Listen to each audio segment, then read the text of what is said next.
We open episode 10 inside of the farmhouse's entryway, staring at the door moments before it's kicked in by Roman. We follow him at a low angle as he very purposefully strides into the living room and lays Neo on the couch. He stands there a moment, looking around the room and rushing to the fireplace to light it, only to find it empty.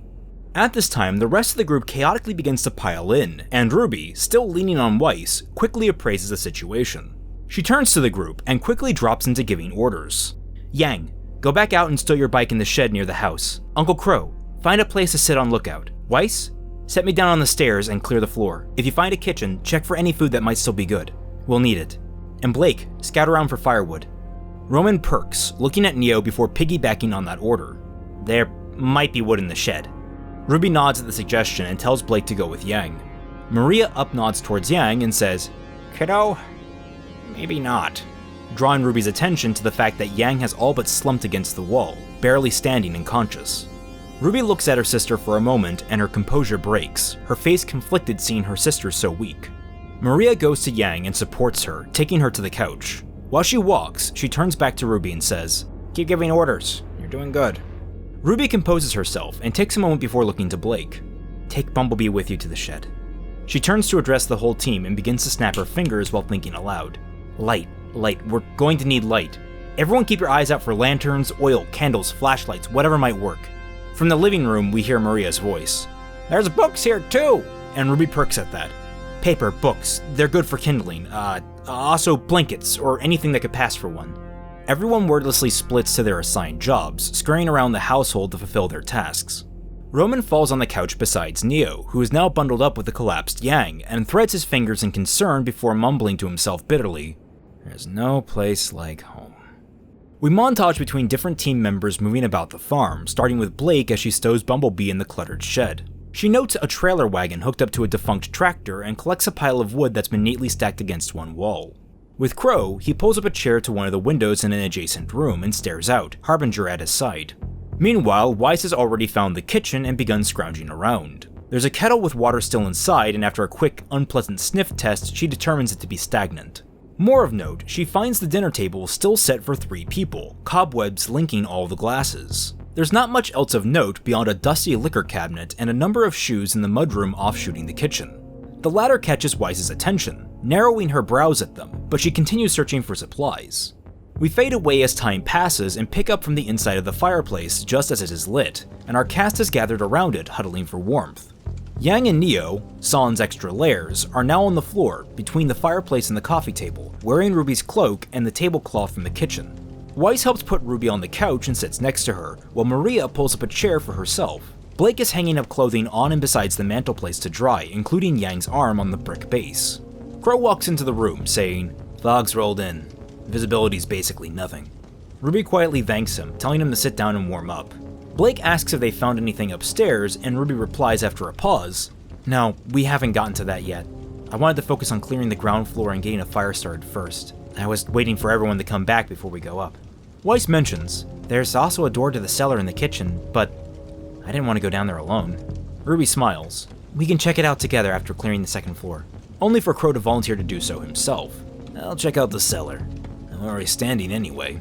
He spares a wary glance to Roman, who is still staring intently at Neo's back before walking out of the room. With the group momentarily stabilized, RWBY pushes herself onto her good leg and has Weiss support her so they can check out the upper floor. Maria invites herself and RWBY invites Blake. Blake looks to Yang and Neo, asking if they'll be okay. Roman says, They'll be fine. I'll be watching them. Blake takes one last look at Yang before following after Maria towards the stairs. RWBY asks Roman, Are you sure? Yang and Neo should be safe now that they're warm. He just shakes his head. There's nothing for me up there, Red. RWBY and Weiss look at him, confused, but they make their way out of the room. Roman returns his gaze to Neo and rubs his face, clearly exhausted. He looks to Yang and says, Hey, Blondie, you two still holding up over there? There's quiet, but Yang's side of the bundle nods, and Roman leans back, clearly assuaged. As he does, we cut to the same angle where Weiss and RWBY left, where RWBY is back in the doorway, looking at Roman. His head lolls a bit as he leans back and he catches her out of the corner of his eye. Sparing her barely a glance, he says with some level of irritation, I'm not going, Red, before waving her off. RWBY leaves without a word, and Roman sinks into the couch, closing his eyes. Upstairs with RWBY and company, Maria is sidetracked early on by the study at the top of the stairs. She peels off with a curt, "I'm checking out the study," leaving the other three to explore alone.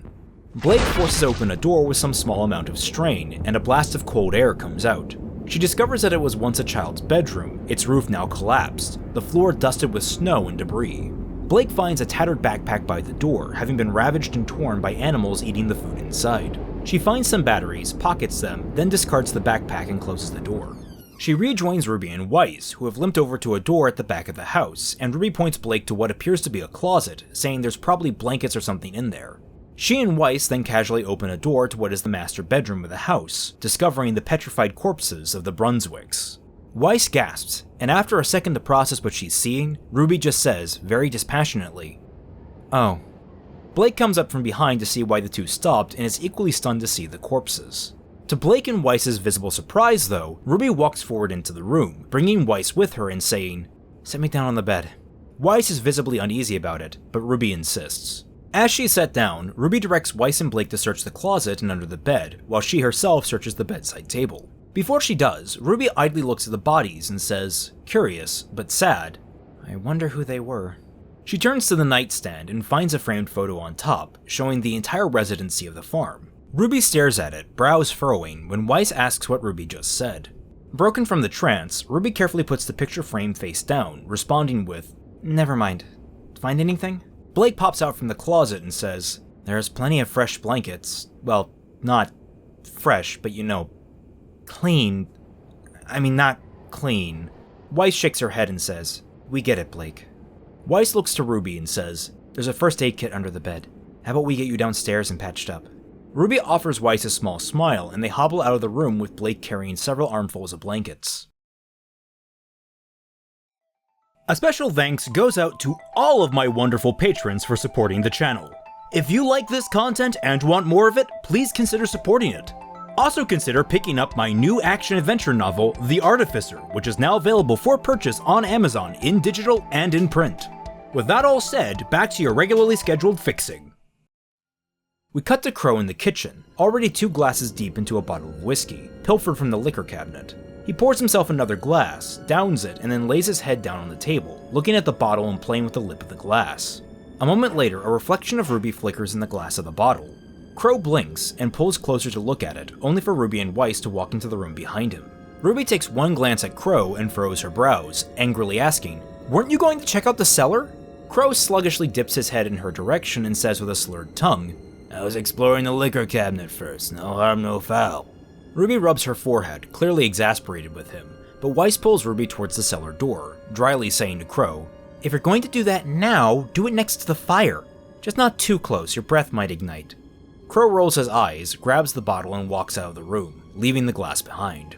Ruby watches him go, sad and frustrated, and Weiss asks if she's okay. Ruby replies, It's fine."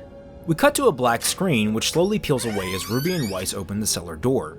Ruby raises her scroll for light while Weiss guides her down them, slow and steady. As they reach the bottom of the stairs, Ruby sees a light switch and flicks it, earning a raised brow from Weiss. "What did you think would happen?" And Ruby responds with a shrug, "Something could go right today, I don't know." They sweep the room with the flashlights, finding a well-furnished bar, a wall along one side that's clearly been patched over with different brick, and a storage room beyond. Ruby looks at the bar and grouses. Of course there's a bar. Weiss silently puts Ruby down on one of the stools and begins to search, but comments, "I'm gonna need the scroll for light." Ruby perks. "Oh, I have an idea." She pulls a glass down from the bar and rests it over the light of her scroll, dispersing the light evenly throughout the room. Weiss is impressed. "That's a good trick. Where'd you learn it?" And Ruby replies, "It was actually Crow. Me and Yang were scared one night. It was dumb, and the power went out, but Crow was there to watch us and he lit up the whole room." Weiss sits down next to Ruby and pulls her legs up to the bar stool, wrapping them tightly. "Must have been nice. I've never had a blackout, but one night I got lost in the mansion. I can't remember exactly what happened, but somehow I found my way to my mother in the drawing room and we ended up playing piano the whole night together." Ruby comments, "Your mom sounds nice." Weiss shakes her head and says, "Sometimes, but I try to keep that night in mind when she isn't." Ruby looks to the side contemplatively, seeing the storage room. She turns back to Weiss and asks, "Do you think there's any food over there?" Weiss shrugs. "Worth a shot." Weiss lifts Ruby and they hobble over, finding a series of tightly packed shelf units that Ruby is able to support herself on. She and Weiss search, using the dim light dispersed through the room. Weiss comments, "There's plenty of preserves, jams." RWBY pops out from the next aisle over and says, "And more importantly, beans!" holding up a can of shrimp-flavored beans. Weiss raises a brow. "Why?" And RWBY responds, "Protein." Weiss looks unamused, and RWBY puts her arm's weight down on a shelf. There's a cracking noise, and the shelf breaks, causing her to yip in surprise and fall to the ground. Weiss rolls her eyes and goes to pick RWBY up. We cut to Maria in the study, poring over book after book after book, a montage set to a steadily increasing ticking. Maria becomes more irritable as the ticking gets louder, and she jumps when someone enters the room. She lowers the book and looks up to find Blake, carrying a plate. "We've, made dinner." Maria asks, "What do you make?" Blake replies, "Beans on toast." Maria is surprised. "You found bread?" Blake shakes her head. "No, it's actually just canned beans." Blake sets down the plate and looks over the book, asking, "So, anything good in here?" Maria waves dismissively at the library. "Some garbage fiction, philosophical swill, dime novels. The only thing worth a damn here are a few journals I found written by one Mr. Brunswick. They're not the most exciting read, but they might tell us what happened here." Blake adds morosely, "Looks like they died in their sleep. It's weird, but it's not completely unheard of." Maria gives a dismissive harumph before picking up her spoon and taking a bite. She coughs and says, Is that shrimp?" To which Blake replies, "Yeah, isn't it great?" We cut ahead a bit and follow Blake on her way down the stairs to the fireplace where everyone is grouping up to sleep. On the way she passes Crow, walking out of the room to go sit on watch. Meanwhile, Blake looks to the fireplace where Yang is already nestled up with Neo, and besides Neo, not touching but watching, is Roman. Blake frowns at this before RWBY and Weiss beckon her over to share blankets to keep warm. Blake smiles weakly and lays down to join them. Our last shot of the episode lingers on Maria, still in the study, looking at the journals as we pull out of the window. The wind howls, the fog obscuring the limited light coming from the study and the living room. Eventually, the light is obscured in fog, and the screen whites out before cutting to black, ending the episode.